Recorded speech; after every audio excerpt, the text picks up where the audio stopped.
in order for their valuable timepiece to work correctly, it has to be serviced. It isn't sit down, do it, done. It's several processes. I'm going to explain a few factors that affect the cost of watch repairs. It's putting the watch in the safe, taking it out of the safe, emailing the customer, taking the proceeds, sending them this, putting it away, taking the pieces, doing the polishing, ordering the parts, waiting for the parts, getting out again, doing the service, testing it, putting it all together, testing it again. And it all culminates in 2 months, but that's not someone sitting down changing a tyre on a car, that's the point.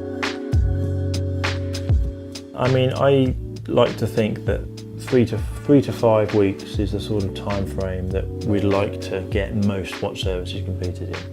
And that would account for all processes from diagnostics through to quality control testing and then back to the customer. It's like an hourly rate, isn't it, really, is what it comes down to. That's the real reason as to why the time is a factor. It's just how long it takes a watchmaker to sit and do it.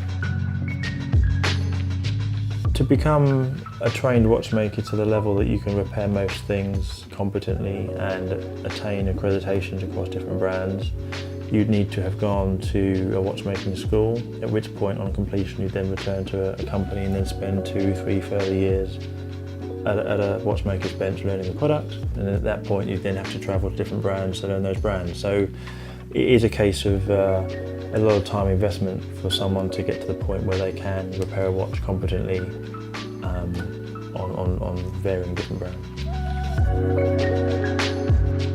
Every company will have certain calibers.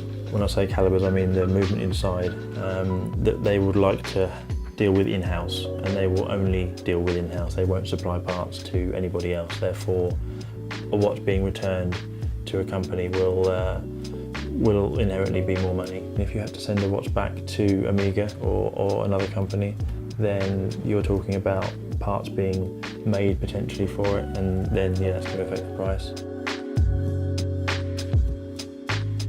To set up a workshop that will handle most repairs, you're looking at around £40,000 to £50,000 worth of investment to get the equipment that the companies and brands will then accredit your workshop.